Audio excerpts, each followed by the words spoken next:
వందే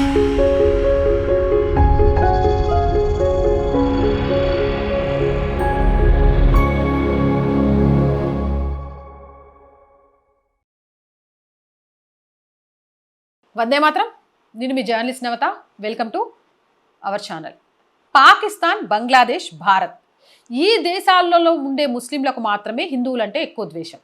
ఎందుకు? మీరు చూడండి, ఇతర ముస్లిం దేశాలు భారత్తో మంచి సంబంధాలే కలిగి ఉంది. ఈ 3 దేశాల్లోని ప్రజల DNA ఒకటే. భారతదేశం నుంచే పాకిస్తాన్ విడిపోయింది, పాకిస్తాన్ నుంచే బంగ్లాదేశ్ విడిపోయింది. మనందరం ఒకే జాతి వాళ్ళం. వాళ్ళు కూడా మాజీ హిందువులే. కాకపోతే కొన్ని తరాల ముందు కొంతమంది భయం లేదా దురాశతో ఇస్లాం మతంలోకి మారారు. ఏదో ఒక రోజు తక్కిన హిందువులు కూడా మతం మారిపోతారని ఆశించారు. అది జరగలేదు. అలా జరగనందుకు హిందువులపైన కోపం, ద్వేషం పెరిగింది.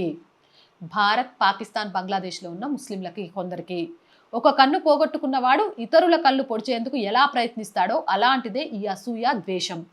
హిందువులు ఇంకా సనాతన ధర్మాన్ని బలంగా అంటిపెట్టుకొని ఉండడంతో తమ ముత్తాతలు తమను మభ్యపెట్టి మోసం చేశారని అర్థమైంది. ఇది ఇంకా బాధ పెడుతోంది వాళ్ళను. బహుభార్యత్వం, అధిక సంతానం, చదువు లేకపోవడం వల్ల వాళ్ళ ఆర్థిక స్థితి నానాటికి దిగజారిపోతుంటే హిందువుల ఆర్థిక పరిస్థితి రోజురోజుకు మెరుగుపడింది. వాళ్ళ అసూయ, ద్వేషానికి ఇది కూడా ఒక కారణం. కొంతకాలంగా అంతర్జాతీయంగా భారత్ ప్రతిష్ట బాగా పెరిగింది. ఆర్థికంగానే కాక అన్ని విధాల బలమైన దేశంగా ఎదిగింది. ప్రపంచాన్ని శాసించే ఒకప్పటి తమ వైభవాన్ని తిరిగి పొందే దిశగా వడివడిగా అడుగులేస్తోంది. ముస్లింలు మళ్ళీ హిందుత్వం వైపు వెళ్ళిపోతారేమోనని ముల్లాలకు, మౌల్వీలకు భయం పట్టుకుంది. అందుకే మదర్సా విద్యతో హిందువుల పట్ల ద్వేషాన్ని నూరిపోస్తున్నారు. ముస్లింలలో ఐకమత్యం నిలుపుకునేందుకు నుపూర్ శర్మ ఘటన లాంటి అతి సాధారణ విషయాన్ని కూడా పెద్దది చేసి విషం కక్కుతున్నారు. దేశద్రోహి ప్రతిపక్షాలు దీనికి ఆజ్యం పోస్తున్నాయి. వాళ్ళు మొదట ఓటమి రామ జన్మభూమి కేసు, జ్ఞానవాపి, మథుర, తాజ్ మహల్, కుతుబ్ మినార్ కూడా చేజారిపోతున్నాయి. ఇది జరుగుతుందంటే ముస్లింలే దేవాలయాల మీద కట్టిన మసీదులను తామే హిందువులకు అప్పచెప్పే రోజు రావచ్చు. సనాతన ధర్మంలోకి పునరాగమనం పెద్ద ఎత్తున జరగవచ్చు. అది కూడా త్వరలోనే. కొన్ని సూచనలు కూడా అలా కనిపిస్తున్నాయి. నేను ఒక ఫోటో చూపిస్తా, చూడండి. చూసారు కదా, ఈ ఫోటో తమిళనాడులోది.